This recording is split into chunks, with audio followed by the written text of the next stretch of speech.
आवर्तन के गुणधर्म में दूसरा बिंदु है क्वथनांक का उन्नयन, जिसके लिए समझते हैं पहले क्वथनांक को। क्वथनांक के बारे में हम सभी जानते हैं कि वह निश्चितता जिस पर गर्म करने से किसी द्रव का वाष्प दाब वायुमंडलीय दाब के बराबर हो जाता है, क्वथनांक कहलाता है। अभी हमने वाष्प दाब के अवगमन में अध्ययन किया कि कोई अवाष्पशील पदार्थ किसी विलायक में घोलने पर उसका वाष्प दाब कम हो जाता है, और वाष्प दाब में इस कमी के कारण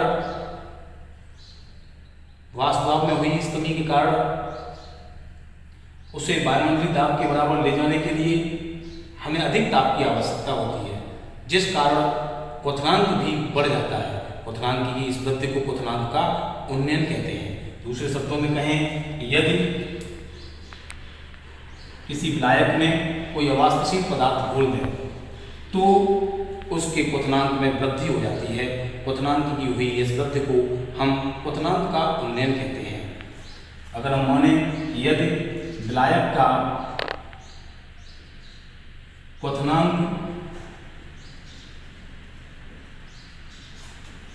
बराबर TB, D for boiling and 0, TB 0 तथा विलयन का क्वथनांक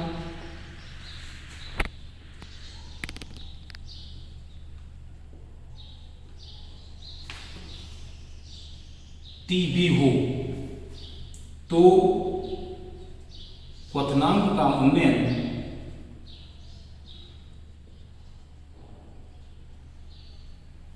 क्या हो जाएगा? क्वथनांक किसका बढ़ गया? क्वथनांक बढ़ गया है विलयन का, तो हो जाएगा TB माइनस TB 0। इसे हम कहेंगे क्वथनांक का उन्नयन, जिसको हम लिख सकते हैं डेल्टा TB। क्या लिख सकते हैं? Delta TB। प्रयोगों द्वारा यह ज्ञात हुआ है कि क्वथनांक का उन्नयन डेल्टा TB विलय की मूललता के समानुपाती होता है, या विलयन की मूललता के समानुपाती होता है। तो हम लिख सकते हैं चूंकि delta TB proportional to small m, इसलिए हम लिख सकते हैं डेल्टा TB बराबर KB इंटू m। यहाँ पर KB विलायक का मोलर उन्नयन स्थिरांक है। क्या है? मोलर उन्नयन स्थिरांक। अब हम यहां से m का मान रख दें। पिछले दिनों पढ़ाई गई थी मोललता, उसके आधार पर हम जानते हैं कि m बराबर होता है, यानी मोललता बराबर होता है विलय का भार, यानी अवाष्पशील विलय का भार ग्राम में बटे विलायक का भार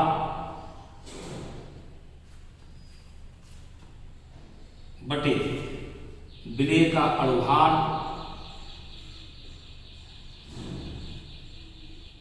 इंटू विलायक का भार यदि ग्राम में ले रहे हैं तो ऊपर 1000 का गुणा। इसके आशय होगा कि विलय के मोलों की संख्या बटे विलायक का भार ग्राम में इंटू 1000। यदि इनको हम फॉर्मूला बना के लिखें तो विलय के भार को यदि हम W मान लें, स्मॉल w, और भार को स्मॉल m मान लें, और विलायक के भार को कैपिटल W मान लें, और ऊपर हो गया 1000 का गुणा, तो ये हो गई मोललता बराबर। मूललता बराबर हो गया इतना। इसको हम इस समीकरण 1 में रखते हैं। इसमें रखते हैं समीकरण 1 में, तो फॉर्मूला बनेगा डेल्टा TB बराबर, हम जानते थे KB इंटू m। यहाँ m क्या है? मूललता है। m क्या है? यहाँ मूललता है। इसके स्थान पर रखा तो आ गया डेल्टा TB बराबर KB into 1000 into W upon m into capital W। यहां से m को पक्षांतर कर लें तो m अर्थात विलय का अणुभार, इसको क्या कहेंगे? m को विलय का अणुभार। m बराबर हो गया 1000 शॉर्ट में लिखते हैं into KB into small w बटे delta TB into capital W, जहां KB ब्लैक का मोलर उन्नयन स्थिरांक है। इस सूत्र की सहायता से हम कोई भी अंकित प्रश्न कर सकते हैं। कल हम इन अंकित प्रश्नों को हल करेंगे। आज आप थ्योरी तैयार करिए। धन्यवाद।